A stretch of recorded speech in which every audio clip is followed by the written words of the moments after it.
கிறிஸ்துவுக்குள் பிரியமானவர்களே, கிறிஸ்துவுக்குள் நண்பர்களே, சகோதரரே, சகோதரிகளே, நம்ம இன்னிலிருந்து ஒவ்வொரு நாளும் வேத வசனத்தை ஆரம்பிக்கிறதுக்கு முன்னாடி ஒரு சிறிய ஜெபம் பண்ணிட்டு ஸ்டார்ட் பண்ணலாம் அப்படிங்கிற ஒன்று ஆண்டவர் என் இருதயத்தில் கொடுத்தாரு.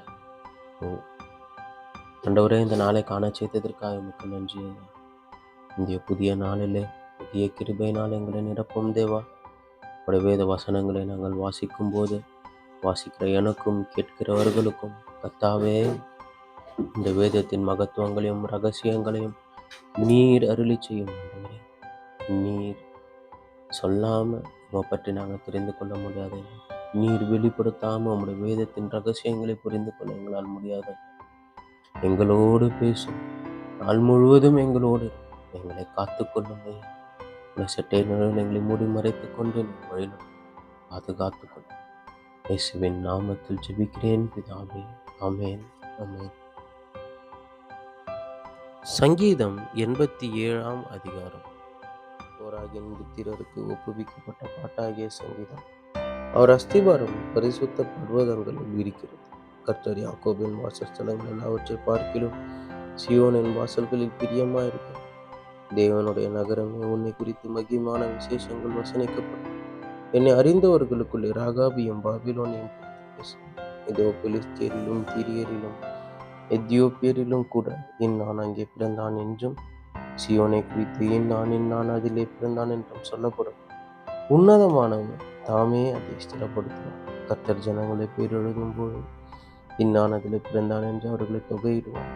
எங்கள் ஊற்றுகள் எல்லாம் முன்னில் இருக்கிறது என்று ஆடுவாரும் ஏகமாய் சொல்லுவார்கள். சங்கீதம் 88 அதிகாரம். மகனாத் லெனயோத் வாத்தியத்துக்கு வாசிக்க கோராகின் புத்திரரில் உள்ள ராகத்தலைவனுக்கு ஒப்புவிக்கப்பட்ட எஸ்ராகியனாகிய ஏமானின் போதக சொல். என் ரட்சிப்பின் தேவனாகிய கர்த்தாவே, இரவும் பகலும் உம்மை நோக்கி கூப்பிடுகிறேன். என் விண்ணப்பம் உமது சமூகத்தில் வருவதாக. என் கூப்பிடுதலுக்கு உமது செவியை சாய்த்தது. என் ஆத்துமா துக்கத்தால் நிறைந்திருக்கிறது.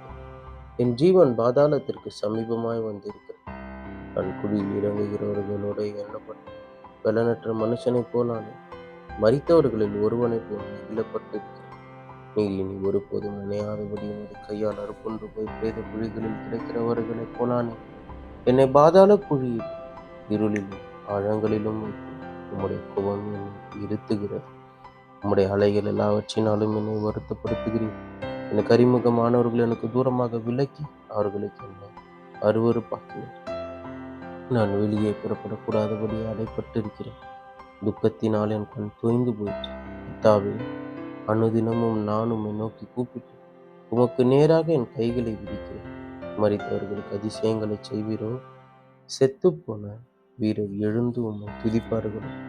பிரேத குழியிலும் அது கிருபையும் அழிவிலும் அது உண்மையும் விவரிக்கப்படும். இருளிலும் அது அதிசயங்களும் மறதியின் பூமியில் உமது நீதியும் அறியப்படும். நானோ கர்த்தாவே உம்மை நோக்கி கூப்பிடுகிறேன். காலையிலே என் விண்ணப்பம் உமக்கு முன்பாக வரும். கர்த்தாவே, ஏன் என் ஆத்மாவை தள்ளிவிடுகிறீர்?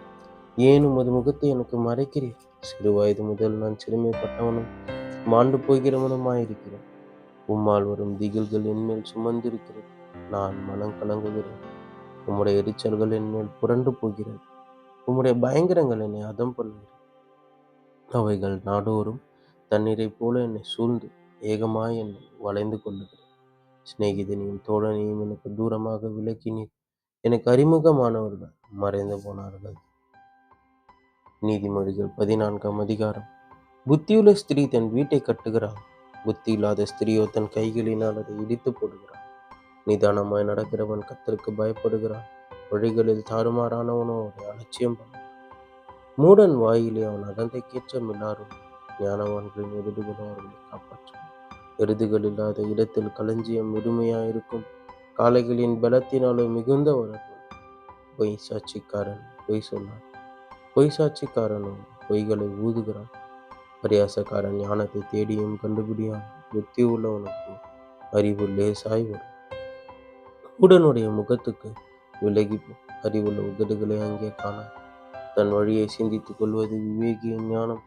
மூடர்களுடைய வஞ்சனையும் மூடத்தை. மூடர் பாவத்தை பிடித்து பரியாசம் பண்ணுகிறார்கள். நீதிமான்களுக்குள்ளே தயை உண்டு. இருதயத்தின் கசப்பு இருதயத்திற்கே தெரியும். அதன் மகிழ்ச்சிக்கு அந்நியன் உடந்தையாகும். துன்மார்க்கனுடைய வீடு அழியும், செம்மையானவனுடைய கூடாரம் செழிக்கும். மனுஷனுக்கு செம்மையாய் தோன்றுகிற வழி உண்டு, அதன் முடிவோ மரண வழியும். நகைப்பிலும் மனதுக்கு துக்கம் உண்டு, அந்த மகிழ்ச்சியின் முடிவு சஞ்சலம். பின்வாங்கும் இருதயமுள்ளவன் தன் வழிகளிலே, நல்ல மனுஷனோ தன்னிலே தானும் திருப்தியடைவான். பேதையானவன் எந்த வார்த்தையும் நம்புவான், விவேகியோ தன் நடையின் மேல் கவனமாயிருக்கிறான். ஞானம் உள்ளவன் பயந்து தீமைக்கு விலகுகிறான், மதியினும் மூர்க்கங்கள் நிகரமாயிருக்கிறான். முற்கோபி மதிக்கேட்டை செய்வான், துர்ச்சிந்தனைக்காரன் வெறுக்கப்படுவான். பேதையர் புத்தியினத்தை சுதந்திரிக்கிறார்கள், விவேகிகளோ அறிவினால் முடிசூட்டப்படுகிறார். தீயோர் நல்லோருக்கு முன்பாக, துன்மார்க்க நீதிமான்களுடைய வாசற்படிகளில் குனிவதும். தரித்திரன் தனக்கு அடுத்தவனானாலும் பகைக்கப்படுகிறான், ஐஸ்வர்யவானுக்கோ அநேக சிநேகிதர்கள். பிறனை அவமதிக்கிறவன் பாவம் செய்கிறான், தரித்திரனுக்கு இணங்குகிறவன் பாக்கியம் அடைவான். தீமையை யோசிக்கிறவர்கள் தவறு செய்கிறார்கள் அல்லவோ, நன்மையை யோசிக்கிறவர்களுக்கு கிருபையும் சத்தியமும் உண்டு. சகல பிரயாசத்தினாலும் புரோஜனம் உண்டு, உதடுகளின் பேச்சோ வறுமையை மாத்திரம் தரும். ஞானிகளுக்கு முடியவர்கள் செல்வம், மூடரின் மதியினம் மூடத்தனம். மெய்சாட்சி சொல்லுகிறவன் உயிர்களை ரட்சிக்கிறான், வஞ்சனைக்காரனோ பொய்களை ஊதுகிறான். கர்த்தருக்கு பயப்படுகிறவனுக்கு திட நம்பிக்கை உண்டு, அவன் பிள்ளைகளுக்கும் அடைக்கலம் கொடு. கர்த்தருக்கு பயப்படுதல் ஜீவ ஊற்று, அதனால் மரண கண்ணிகளுக்கு தப்பலாம். ஜனத்தின் திரட்சி ராஜாவின் மகிமை, ஜனக்குறைவு தலைவனின் முடிவு.